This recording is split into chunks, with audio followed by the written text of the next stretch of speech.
વિદ્યાર્થી મિત્રો, easy learn કોમર્સમાં આપનું સ્વાગત છે.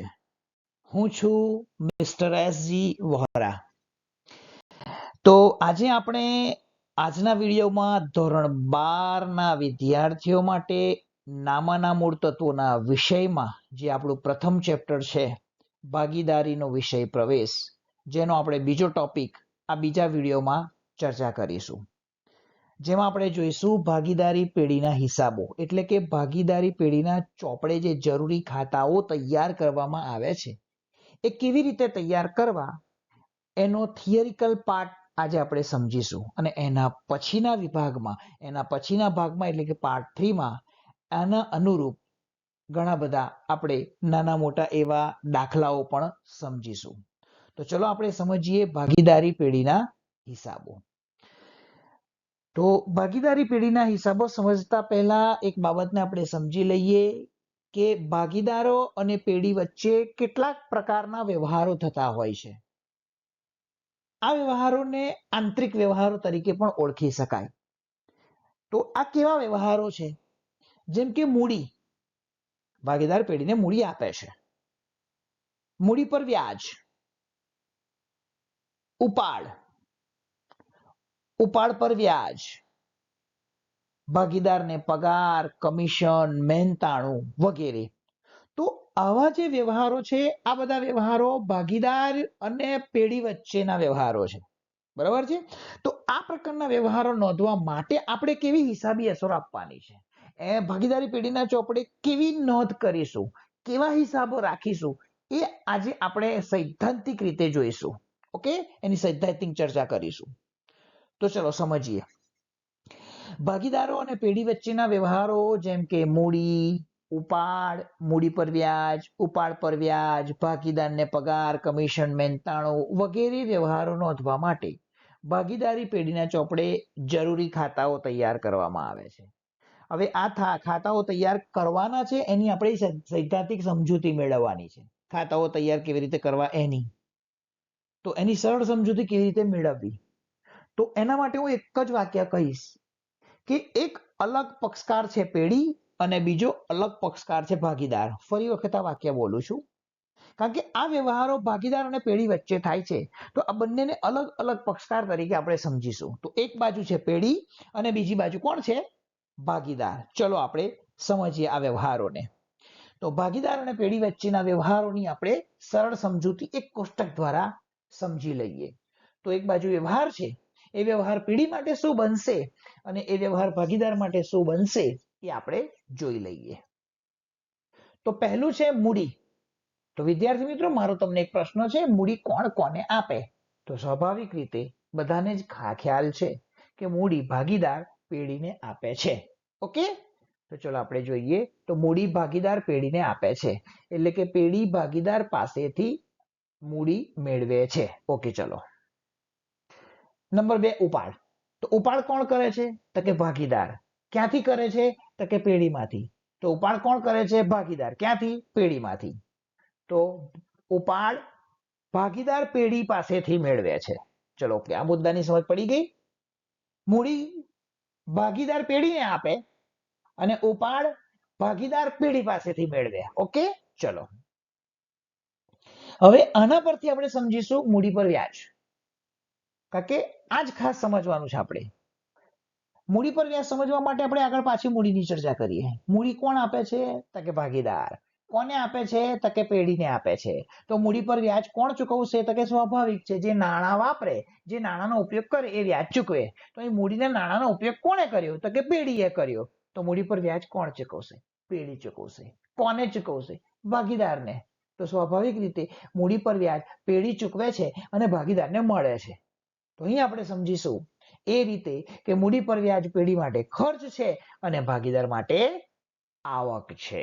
તો એ જ રીતે આપણે બીજો વ્યવહાર સમજીએ, ઉપાડ પર વ્યાજ. આ રીતે સમજશું ને તો પાછળના હિસાબો, આપણે ખાતાઓ બહુ જલ્દી સમજી લેશું. તમે એટલે જરા ધ્યાન રાખજો. ફરીવાર, ઉપાડ પર વ્યાજ. તો આપણે આગળ પાછા જઈએ ઉપર કે ઉપાડ ભાગીદાર મેળવે છે પેઢી પાસેથી. બરાબર? તો ઉપાડના નાણાં કોણે વાપર્યા? તો કે ભાગીદારે વાપર્યા. હમણાં કહ્યું તે મુજબ વ્યાજ કોણ ચૂકવે? તો કે જે નાણાંનો ઉપયોગ કરે ને વ્યાજ ચૂકવે. તો તો કે ઉપાડના નાણાંનો ઉપયોગ કોણે કર્યો? ભાગીદારે કર્યો.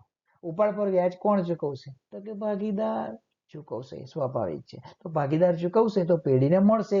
તો ઉપાડ પર વ્યાજ એ પેઢી માટે આવક છે, જ્યારે ભાગીદાર માટે શું છે? ખર્ચ છે. એ જ રીતે આગળ જોઈએ પગાર, કમિશન, મહેનતાણું, બોનસ વગેરે વગેરે વગેરે. તો આપણે પ્રથમ વિડીયોમાં આપણે આગળ ચર્ચા કરી હતી, બરાબર, કે ભાગીદાર સક્રિય સંચાલન કરે છે ધંધામાં, પેઢીમાં, એ બદલ ભાગીદારને પગાર, કમિશન, મહેનતાણું, બોનસ વગેરે આપવામાં આવે છે. ક્યાંથી આપવામાં આવે? તો કે પેઢીમાંથી આપવામાં આવે. મતલબ એવો થયો કે આગળ ભાગીદાર પેઢીમાંથી પગાર, કમિશન, મહેનતાણું, બોનસ વગેરે મેળવે છે મતલબ આ વસ્તુ ભાગીદાર માટે આવક બને છે અને પેઢી માટે શું બને છે? ખર્ચ બને છે. તો પગાર, કમિશન, મહેનતાણું, બોનસ વગેરે પેઢી માટે ખર્ચ છે અને ભાગીદાર માટે આવક છે. તો આ બધું આપણે કેમ વિશ્લેષણ કર્યું? અલગ અલગ કેમ પાડ્યું? તો આપણે જે હમણાં જે શીખવા જઈ રહ્યા છે એનું અત્યારથી ચર્ચા કરી લઉં, કે જેથી કરીને આ મુદ્દાની જરૂર પડશે પાછળ, કે જે તમને ખ્યાલ આવી જાય. આપણે છે ને જરૂરી ખાતાઓ તૈયાર કરવાના છે. એ જરૂરી ખાતાઓનું નામ છે ભાગીદારી પેઢીના ચોપડે હિસાબો. એમાં બે પ્રકારના ખાતા છે. એક છે નફા નુકસાન ફાળવણી ખાતું અને બીજું છે ભાગીદારોના મૂડી ખાતા. આ ધ્યાન રાખજો, ફરીવાર બોલું છું. નફા નુકસાન ફાળવણી ખાતું અને બીજું છે ભાગીદારોના મૂડી ખાતા. આ વિશ્લેષણ મેં એટલા માટે કરાવડાવ્યું, તમારે એટલું સમજવાનું છે. ખરેખર તો બંને ખાતાઓ પેઢીના ચોપડે જ તૈયાર કરવાના છે, પણ ખાલી સમજ પૂરતું એટલું ધ્યાન રાખજો કે નફા નુકસાન ફાળવણી ખાતું એ પેઢીનું છે અને ભાગીદારના મૂડી ખાતા એ ભાગીદારના છે. આવું યાદ રાખશો ને તો તમને વ્યવહારોની બહુ સરળ સમજૂતીનો ખ્યાલ આવી જશે. કઈ રીતે સમજાવું? નફા નુકસાન ફાળવણી ખાતું કોનું? તો કે પેઢીનું. અને ભાગીદારના મૂડી ખાતા કોના? તો કે ભાગીદારના. હવે સમજીએ ફરીવાર, જેથી કરીને આગળ હું તમને જે બતાવવા જઈ રહ્યો છું એનો અત્યારથી જ ખ્યાલ આવી જાય. હવે આપણે 11મા ધોરણથી જ શીખ્યા છે કે ખર્ચ હંમેશા ઉધાર થાય અને આવક હંમેશા જમા થાય. સમજો, ખર્ચ હંમેશા ઉધાર થાય, આવક હંમેશા જમા થાય. તો આ ત્રણ વ્યવહારોની નોંધ તમારે ત્યાં કેવી રીતે આપવાની છે એની હું અત્યારથી સમજ આપી દઉં છું. નફા નુકસાન ફાળવણી ખાતું કોણ બનાવે છે? તો કે પેઢી બનાવે છે. બરાબર છે? સમજો, નફા નુકસાન ફાળવણી ખાતું કોણ બનાવે છે? પેઢી બનાવે છે. તો જે ખર્ચ હશે ને પેઢી માટે એ ઉધાર થશે અને આવક હશે જમા થશે. તો નફા નુકસાન ફાળવણી ખાતામાં મૂડી પર વ્યાજ શું થશે? ખર્ચ છે એટલે ઉધાર. ઉપાડ પર વ્યાજ શું થશે? તો કે આવક છે એટલે જમા. પગાર, કમિશન, મહેનતાણું, બોનસ વગેરે ખર્ચ છે તો શું થશે? ઉધાર. ક્યાં? નફા નુકસાન ફાળવણી ખાતામાં.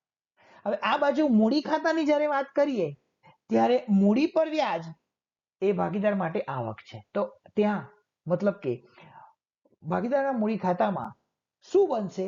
તો કે મૂડી પર વ્યાજ આવક છે એટલે જમા થશે. ઉપાડ પર વ્યાજ ખર્ચ છે એટલે ઉધાર થશે અને પગાર, કમિશન, મહેનતાણું વગેરે આવક છે એટલે જમા થશે. બીજી સરળ ભાષામાં કહી દઉં કે નફા નુકસાન ફાળવણી ખાતામાં જે વિગત ઉધાર થાય ને એ ભાગીદારના મૂડી ખાતામાં જમા થાય અને નફા નુકસાન ફાળવણી ખાતામાં જે વિગત જમા થાય ને એ ભાગીદારના મૂડી ખાતામાં ઉધાર થાય. ચલો હવે આપણે એ ખાતાઓની ચર્ચા કરીએ. તો જરૂરી ખાતાઓમાં અહીંયા આપણે બે પ્રકારના ખાતાઓ તૈયાર કરવાના રહેશે. એક છે નફા નુકસાન ફાળવણી ખાતું. આ તમને લેસર પોઈન્ટ છે ને એ જરા ધ્યાન રાખજો. જ્યાં જ્યાં હું લેસર પોઈન્ટ ફેરવું ત્યાં તમારી નજર હોવી જોઈશે, જેથી કરીને તો ખ્યાલ આવે કે હું તમને શું સમજાવવા જઈ રહ્યો છું. ઓકે, ચાલો. તો નફા નુકસાન ફાળવણી ખાતું અને ભાગીદારોના મૂડી ખાતા, આ બે પ્રકારના ખાતા તૈયાર કરવાના છે. તો અહીંયા તમારી સમક્ષ એક સરસ મજાનું નફા નુકસાન ફાળવણી ખાતું રજૂ કરવામાં આવ્યું છે. નફા નુકસાન ફાળવણી ખાતું શું છે? તો કે નફા નુકસાન ફાળવણી ખાતું એ નફા નુકસાન ખાતાનો જ એક ભાગ છે. કોનો ભાગ છે? નફા નુકસાન ખાતાનો. નફા નુકસાન ખાતાનો ચોખ્ખો નફો કે ચોખ્ખી ખોટ આપણને જે મળે છે 11મા ધોરણમાં, એ ચોખ્ખો નફો કે ચોખ્ખી ખોટ સીધા આપણે મૂડી ખાતે લઈ જતા હતા, યાદ હોય તો. હા, અહીં એવું નહીં કરવામાં આવે. કેમ? અહીં ભાગીદારો છે. આ નફો કે ખોટ ભાગીદારો વચ્ચે વહેંચવાનો છે, ફાળવવાનો છે. એટલા માટે નફો નુકસાન વહેંચવા ફાળવવા માટે આપણે એક ખાતું બનાવીએ છીએ જેનું નામ છે નફા નુકસાન ફાળવણી ખાતું. અને સાથે સાથે આ મૂડી પર વ્યાજ, ઉપાડ પર વ્યાજ, પગાર, કમિશન, મહેનતાણું વગેરેની અસર પણ આની જોડે આપી દેવાની છે. એટલે હંમેશા યાદ રાખજો, નફા નુકસાન ફાળવણી ખાતું એ નફા નુકસાન ખાતાનો એક ભાગ છે. એટલે કે નફો નુકસાન મળી જાય, નફા નુકસાન ખાતા મુજબ જ્યારે તમને ચોખ્ખો નફો નુકસાન મળી જાય ત્યાર પછી નફા નુકસાન ફાળવણી ખાતું તૈયાર કરવામાં આવે. નફા નુકસાન ફાળવણી ખાતું કેવું બનાવવાનું? સેમ નફા નુકસાન ખાતા જેવું, ખર્ચ, ઉધાર અને આવક જમા. ઓકે, તો જો અહીંયા આગળ વિગત રકમ રૂપિયા, વિગત રકમ રૂપિયા, ઉધાર જમા, સેમ નફા નુકસાન ખાતા જેવું છે. હવે સવાલ એ છે કે નફા નુકસાન ફાળવણી ખાતાની શરૂઆત કઈ રીતે કરવી? તો નફા નુકસાન ફાળવણી ખાતાની શરૂઆત નફા નુકસાન ખાતાના ચોખ્ખા નફા કે ચોખ્ખી ખોટથી કરવી. જો તમને દાખલામાં નફા નુકસાન ખાતાનો ચોખ્ખો નફો આપેલો હશે તો એ ચોખ્ખો નફો અહીંયા નફા નુકસાન ફાળવણી ખાતાની જમા બાજુ દર્શાવવામાં આવશે, જો ચોખ્ખો નફો હોય તો. અને જો નફા નુકસાન ખાતાની ચોખ્ખી ખોટ હોય તો એ ચોખ્ખી ખોટ અહીંયા તમને ઉધાર બાજુ દર્શાવવામાં આવશે. આ બેમાંથી એક જ હશે. ટૂંકમાં નફા નુકસાન ખાતા મુજબનો ચોખ્ખો નફો નફા નુકસાન ફાળવણી ખાતામાં જમા બાજુ દર્શાવાય, અને જો નફા નુકસાન ખાતાની ચોખ્ખી ખોટ હોય તો નફા નુકસાન ફાળવણી ખાતાની ઉધાર બાજુ દર્શાવાશે. હવે આપણે પેલા 3 વ્યવહારોની ચર્ચા કરીએ. 3 વ્યવહારોની વાત કરું છું. કયા 3 વ્યવહારો? મૂડી પર વ્યાજ, ઉપાડ પર વ્યાજ અને પગાર, કમિશન કે મહેનતાણું. એ 3 વ્યવહારોની હમણાં ચર્ચા કરીએ. તો આગળ તમને મેં સમજાવ્યું તે મુજબ, બરાબર? શું સમજ્યું? કે મૂડી પર વ્યાજ એ પેઢી માટે ખર્ચ છે, તો જો અહીંયા આગળ ઉધાર બાજુ દર્શાવેલું છે. તો મૂડી પર વ્યાજ આપણે 2 જણને ચૂકવવાનું છે. અહીંયા એમ માન્યું છે કે 2 ભાગીદારો છે, એમ માનીને અહીંયા આગળ તમને સમજાવ્યું છે. અનુમૂડી પર વ્યાજ, બનોમૂડી પર વ્યાજ, કુલ મૂડી પર વ્યાજ પેઢી માટે ખર્ચ છે, એટલે અહીંયા આગળ ઉધાર બાજુ દર્શાવ્યું છે. એ જ રીતે અહીંયા આગળ જમા બાજુ જુઓ, ઉપાડ પર વ્યાજ. અ પાસેથી ઉપાડ પર વ્યાજ મેળવ્યું, બ પાસેથી ઉપાડ પર વ્યાજ મેળવ્યું. ઉપાડ પર વ્યાજ પેઢી માટે આવક છે, એટલે અહીંયા આગળ જમા બાજુ દર્શાવ્યું. થઈ ગયો બીજો વ્યવહાર.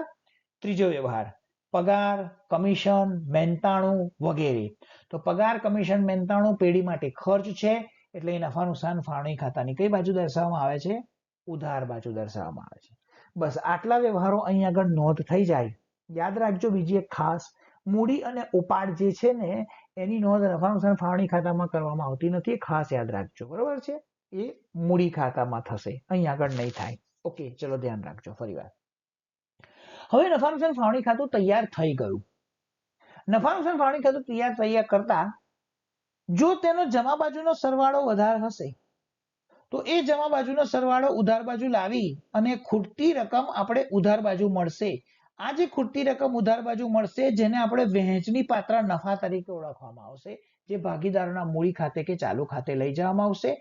આ વહેંચણી પાત્ર નફો ભાગીદારો વચ્ચે તેમના નફા નુકસાનના પ્રમાણમાં વહેંચવામાં આવશે. હવે કેવી રીતે વહેંચવું એ આપણે ભવિષ્યમાં જોઈશું. તે જ રીતે જો નફા નુકસાન ફાળવણી ખાતાનો ઉધાર બાજુનો સરવાળો વધારે હોય તો ખૂટતી વિગત તમને જમા બાજુ મળશે, અને એ જે ખૂટતી વિગત જમા બાજુ મળશે એને વહેંચણી પાત્ર ખોટ કહેવાય, જે ભાગીદારોના મૂડી કે ચાલુ ખાતે લઈ જવામાં આવશે, જે તેમના નફા નુકસાનના પ્રમાણમાં વહેંચવામાં આવશે. બીજી ભાષામાં કહું તો વહેંચણી પાત્ર નફો નફા નુકસાન ફાળવણી ખાતાની ઉધાર બાજુ દર્શાવાય છે, પણ એને કહેવાય જમા બાકી. અને વહેંચણી પાત્ર ખોટ નફા નુકસાન ફાળવણી ખાતાની જમા બાજુ દર્શાવાય છે, જેને કહેવાય ઉધાર બાકી. એટલે ઘણી વખત પ્રશ્ન પૂછવામાં આવે છે કે નફા નુકસાન ફાળવણી ખાતાની જમા બાકી એટલે કે વહેંચણી પાત્ર નફો, અને પૂછે નફા નુકસાન ખાતાની ઉધાર બાકી એટલે કે વહેંચણી પાત્ર ખોટ. તો ચલો આ સમજ્યા નફા નુકસાન ફાળવણી ખાતું. હવે આપણે સમજવા જઈ રહ્યા છીએ ભાગીદારોના મૂડી ખાતા. ભાગીદારોના મૂડી ખાતા સમજતા પહેલા મારે તમને એક બાબત કહેવી પડશે કે ભાગીદારોના અહીંયા મૂડી ખાતા રાખવાની 2 પદ્ધતિ છે. ફરી વખત વાક્ય બોલું છું, ભાગીદારોના મૂડી ખાતા રાખવાની 2 પદ્ધતિ છે.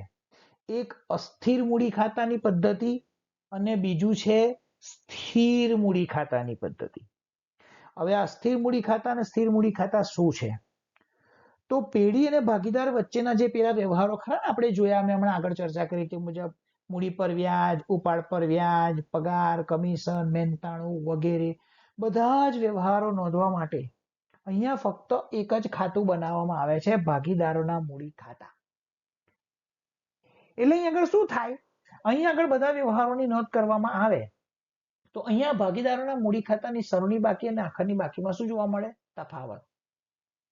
જો અહીં આગળ પહેલા શરૂઆતની મૂડી દર્શાવવામાં આવે, પછી બધા વ્યવહારો દર્શાવવામાં આવે, પછી મૂડી ખાતું બંધ કરવામાં આવે, તો સ્વાભાવિક રીતે આ વ્યવહારો અહીં આગળ નોંધ્યા છે તો શરૂઆતની મૂડી અને આખરની મૂડીમાં શું જોવા મળે છે? તફાવત. એટલે એને અસ્થિર મૂડી ખાતાની પદ્ધતિ કહેવાય. અચ્છા, તો આ અસ્થિર મૂડી ખાતાની પદ્ધતિને બીજી ભાષામાં હંગામી મૂડી પ્રથા તરીકે પણ ઓળખવામાં આવે છે. તો આપણે એને સમજીએ. ચલો જોઈએ. આ પદ્ધતિમાં એટલે કે અસ્થિર મૂડી ખાતાની પદ્ધતિમાં આ પદ્ધતિમાં ભાગીદારોના મૂડી ખાતાની વર્ષની શરૂની બાકી અને આખરની બાકીમાં ફેરફાર જોવા મળતો હોય છે. તેથી તેને અસ્થિર અથવા હંગામી મૂડી ખાતાની પદ્ધતિ કહેવામાં આવે છે. આ પદ્ધતિમાં ભાગીદાર અને પેઢી સાથેના બધા જ વ્યવહારો નોંધવા પેઢીના ચોપડે ફક્ત મૂડી ખાતું જ રાખવામાં આવે છે. તો હવે આપણે જોઈએ ભાગીદારોના મૂડી ખાતા અસ્થિર પદ્ધતિ મુજબ કેવા હોય. તો અહીંયા ભાગીદારોના મૂડી ખાતા ઉધાર અને જમા બે બાજુઓ છે, જેમાં ઉધાર બાજુ તારીખનું ખાનું, વિગતનું ખાનું અને જેટલા ભાગીદારો હોય તેટલા ભાગીદારોના ખાના. તે જ રીતે જમા બાજુ સેમ, તારીખનું ખાનું, વિગતનું ખાનું અને જે ભાગીદારો હોય એના ખાના. અહીં સૌપ્રથમ મૂડી ખાતાની બાકી દર્શાવવામાં આવે છે. હવે આપણને ખ્યાલ છે જ ધોરણ 11 થી જ કે મૂડી ખાતાની હંમેશા જમા બાકી હોય છે. તો જમા બાજુ વર્ષની શરૂઆતની મૂડી દર્શાવવામાં આવે છે, અની મૂડી, બની મૂડી. જો વર્ષ દરમિયાન ભાગીદારોએ ઉપાડ કર્યો હોય તો ઉપાડ કરવાથી મૂડીમાં ઘટાડો થતો હોય છે. ઉપાડ કરવાથી મૂડીમાં ઘટાડો થતો હોય છે, એટલે એ ઘટાડો મૂડી ખાતાની ઉધાર બાજુ દર્શાવવામાં આવે છે. એટલે ઉપાડ હંમેશા મૂડી ખાતાની ઉધાર બાજુ દર્શાવવામાં આવે છે, જેમ કે અહીં આગળ દર્શાવેલ છે. ઓકે, મૂડીની જમા બાકી હોય છે તો અહીં આગળ લખ્યું છે બાકી આગળ લાવ્યા, મૂડીની શરૂની બાકી, જમા બાકી જમા બાજુ. અને ઉપાડ થવાથી મૂડીમાં ઘટાડો થાય છે એટલે ઉપાડ મૂડી ખાતાની ઉધાર બાજુ દર્શાવવામાં આવે છે. ઉપાડ ખાતે રોકડ, બેંક, મિલકત વગેરે જે રીતે ઉપાડ કર્યો હોય તે રીતે. આ ઉપરાંત જો ભાગીદાર વર્ષ દરમિયાન મૂડીમાં વધારો કરે, રોકડ સ્વરૂપે, ચેક કે બેંક સ્વરૂપે કે મિલકત સ્વરૂપે કોઈ વધારાની મૂડી ધંધામાં લાવે તો એ મૂડી ખાતાની જમા બાજુ દર્શાવવામાં આવે છે. એને કહેવાય મૂડીમાં વધારો, વધારાની મૂડી લાવ્યા. ચલો બરોબર, આ વધારાના વ્યવહાર છે. આ એવા વ્યવહારો છે જે વ્યવહારની નોંધ મૂડી ખાતામાં થાય છે, નફા નુકસાન ફાળવણી ખાતામાં કરવામાં આવતું નથી. હવે આગળ ચર્ચા કરીએ મૂડી પર વ્યાજ. આગળ જોઈ ગયા તે મુજબ મૂડી પર વ્યાજ નફા નુકસાન ફાળવણી ખાતાની ઉધાર બાજુ આવે છે, તો અહીંયા જમા બાજુ આવે છે. કારણ કે પેઢી માટે ખર્ચ છે તો અહીંયા ભાગીદાર માટે આવક છે. બીજી રીતે પણ શીખવાડી દઉં, જો ના સમજ પડે તો. મૂડીની નીચે મૂડીનું વ્યાજ અને ઉપાડની નીચે ઉપાડનું વ્યાજ. મૂડીની નીચે મૂડીનું વ્યાજ, ઉપાડની નીચે ઉપાડનું વ્યાજ. અહીં જે ઉધાર હોય તે નફા નુકસાન ફાળવણી ખાતામાં જમા આવશે અને અહીં જે જમા હોય એ નફા નુકસાન ફાળવણી ખાતામાં ઉધાર આવશે. તો એ રીતે પણ સમજી શકાય. ટૂંકમાં મૂડી પર વ્યાજ ભાગીદારોના મૂડી ખાતાની જમા બાજુ દર્શાવાશે અને ઉપાડ પર વ્યાજ ભાગીદારોના મૂડી ખાતાની ઉધાર બાજુ દર્શાવાશે. આ ઉપરાંત ભાગીદારને મળતું પગાર, કમિશન, મહેનતાણું, બોનસ વગેરે આવક છે તો એ આવક અહીં આગળ ભાગીદારોના મૂડી ખાતાની જમા બાજુ દર્શાવવામાં આવશે. હવે શું કરવાનું છે, તો ઉપર આપણે જે નફા નુકસાન ફાળવણી ખાતું બનાવ્યું જે સૌપ્રથમ બંધ કરવામાં આવશે. પહેલા નફા નુકસાન ફાળવણી ખાતું બંધ કરવામાં આવશે. એનો વહેંચણી પાત્ર નફો કે ખોટ એ અહીંયા ભાગીદારોના મૂડી ખાતામાં લાવવામાં આવશે. તો આપણે જોયું હતું કાં તો નફો મળે વહેંચણી પાત્ર, કાં તો વહેંચણી પાત્ર ખોટ મળે.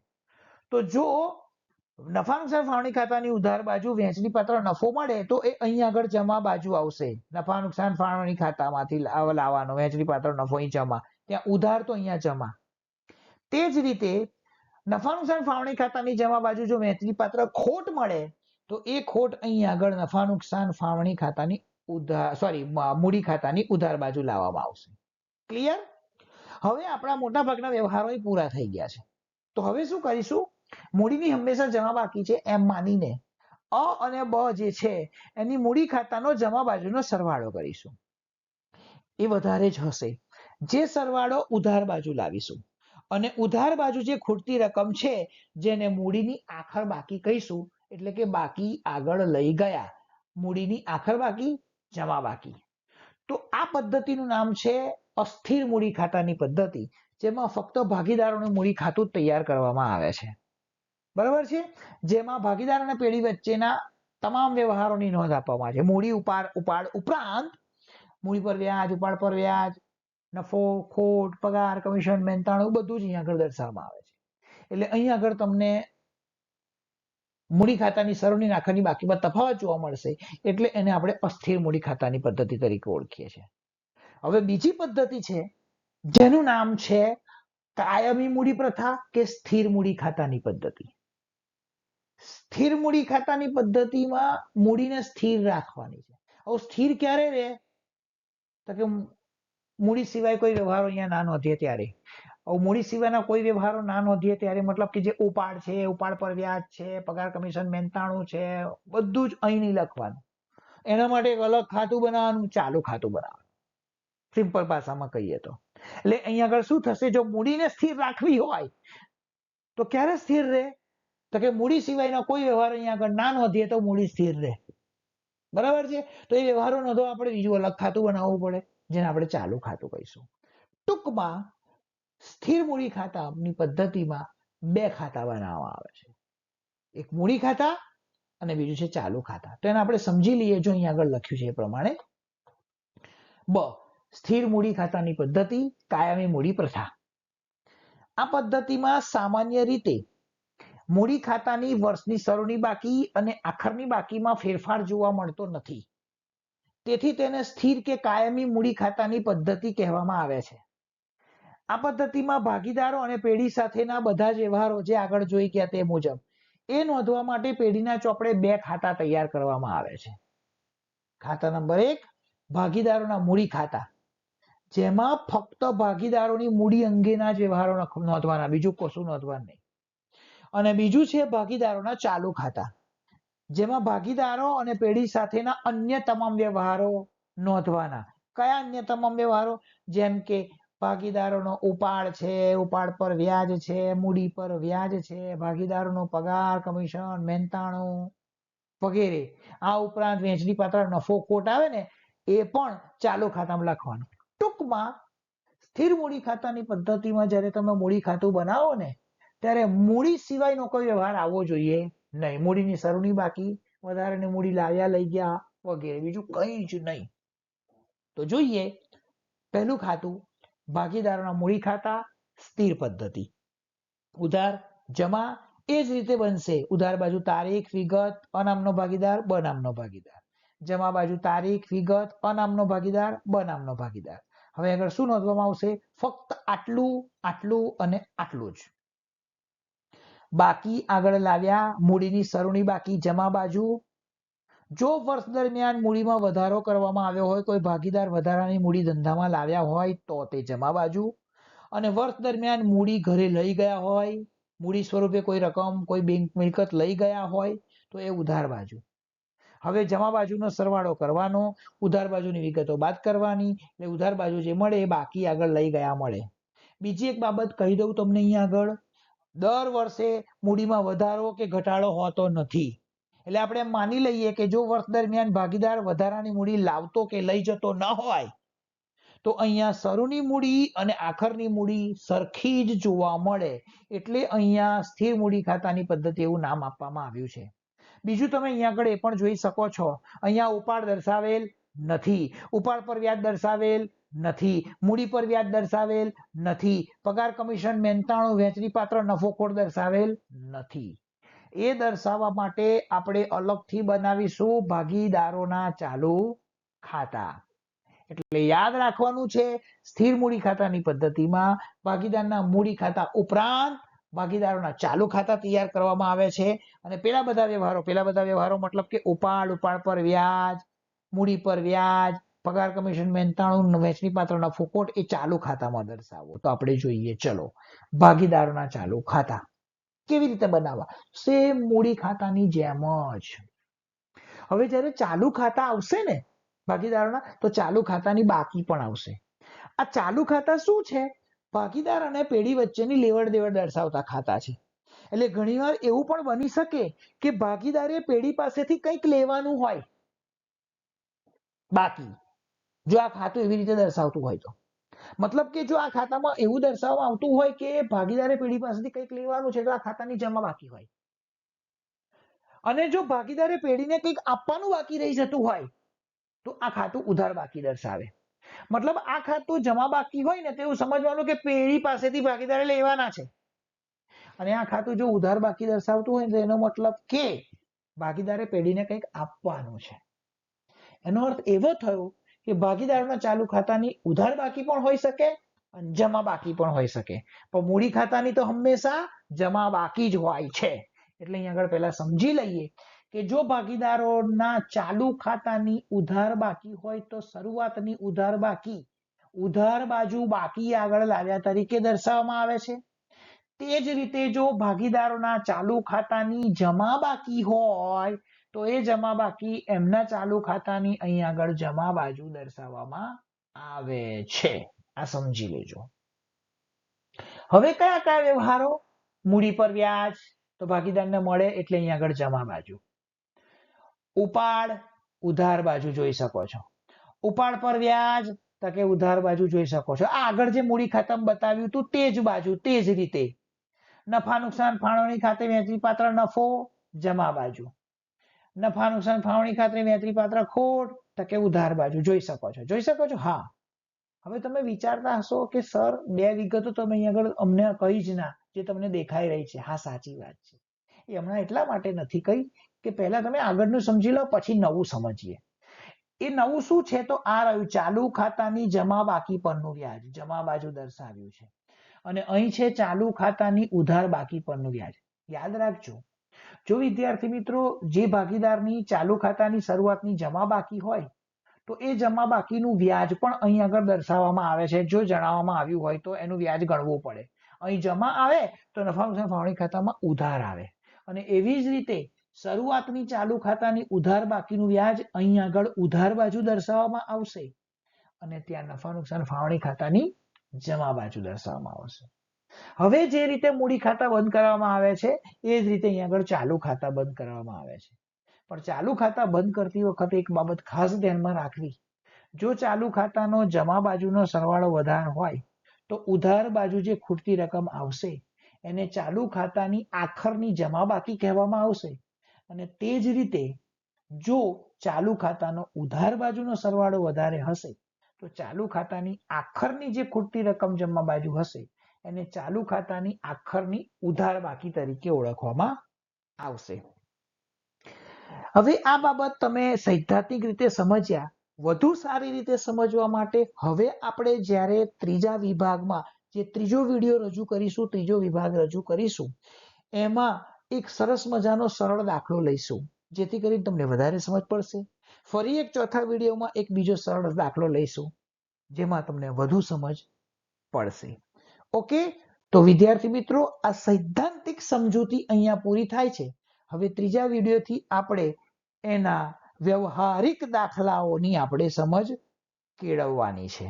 ઓકે, તો હવે હું તમને એ જ કહીશ કે તમે આ વિડીયો શાંતિથી સાંભળ્યો, સમજ્યા. ફરી એક વખત રિપીટ કરી લેજો. અને બીજી એક વસ્તુ ખાસ કે કોઈ જગ્યા પર તમને સમજ ન પડી હોય મારા બોલવામાં કે તમારા સમજવામાં કોઈ ભૂલચૂક થઈ હોય તો મને કોમેન્ટમાં ખાસ જણાવજો કે જેથી કરીને હું તમને એનો આન્સર પણ આપી શકું, એનો તમને રિપ્લાય પણ આપી શકું. અને ઇઝી લર્ન કોમર્સ ને તમારે લાઈક કરવાનું છે, સબસ્ક્રાઇબ તો જરૂરથી કરવાનું છે જેથી કરીને તમે આવા નવા વિડીયો જોઈ શકશો અને તમારા જેવા મિત્રોને શેર જરૂરથી કરજો. ફરીવાર આભાર. Thank you.